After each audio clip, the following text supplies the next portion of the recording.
If I file a bankruptcy, will it mess up my inheritance? Another way to ask that question is, if you don't file a bankruptcy, will you be able to keep your inheritance? My name is John Friesen with the firm of Gillespie Murphy, and our firm has helped thousands of people get rid of debt so they can move forward in life. Can a bankruptcy mess up your inheritance? Yes, it can. Can not filing a bankruptcy cause you to lose your inheritance? Well, yes, it can. When a person files a bankruptcy, a thing called the bankruptcy estate is created.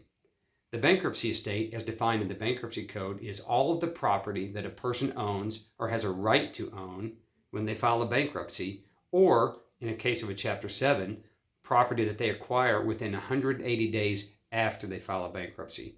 So whether you get an inheritance, whether someone gives you a car, or whether you win the lottery, if that happens within 180 days after you file a Chapter 7 bankruptcy, it's part of the bankruptcy estate, and those funds or that inheritance can be used for the benefit of your creditors. In a Chapter 13 bankruptcy, which can be 3, 4, or 5 years, the bankruptcy estate consists of anything you acquire during that 5 years until you get your discharge and the case is closed. If you receive an inheritance or win the lottery in that 5 years, again, it becomes part of the bankruptcy estate. In a Chapter 12 bankruptcy and a Chapter 11 bankruptcy, it is similar. Property that you acquire after you file a bankruptcy can be part of the bankruptcy estate and be for the benefit of your creditors. We have had clients that has happened to. Recently, I had a client receive an inheritance that they didn't expect from a family member that wasn't a close family member, not a parent or not a sibling. That property came to the bankruptcy estate, the property was distributed, and there was actually money left over for the people. So they paid all their creditors in the bankruptcy, and then they kept what remained. We've had people in a Chapter 7 bankruptcy get an inheritance during the 180 days, and unfortunately it became part of the bankruptcy estate.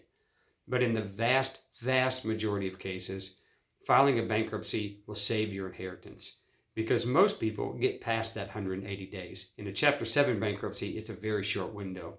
Now in a Chapter 13 bankruptcy, it's a little more complicated.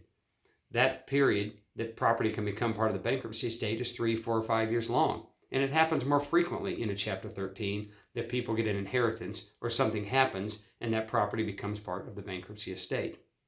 But there are things that we can do pre-bankruptcy planning or we can suggest that you have done pre-bankruptcy planning to avoid that result. One of those things is very obvious. If you're expecting an inheritance from a family member, say a parent or a sibling, talk to them. Tell them to change their will. It's their will. They can change their will. They can leave their property to whomever they want to leave it to. They can change the will and leave it to someone else prior to the bankruptcy. Then after the bankruptcy, if they so desire, they can change the will back. It's completely up to them. You can't twist their arm. You can't make them do it. It's their property. That is one thing that you can do to avoid that result. Another thing that can happen is your family members can put property into trust for you. Sometimes trust property can be reached in bankruptcy, and sometimes it's not. Sometimes it cannot. We would be happy to discuss with you a bankruptcy, how to fix your finances, and how to fix your inheritance. Please call us anytime.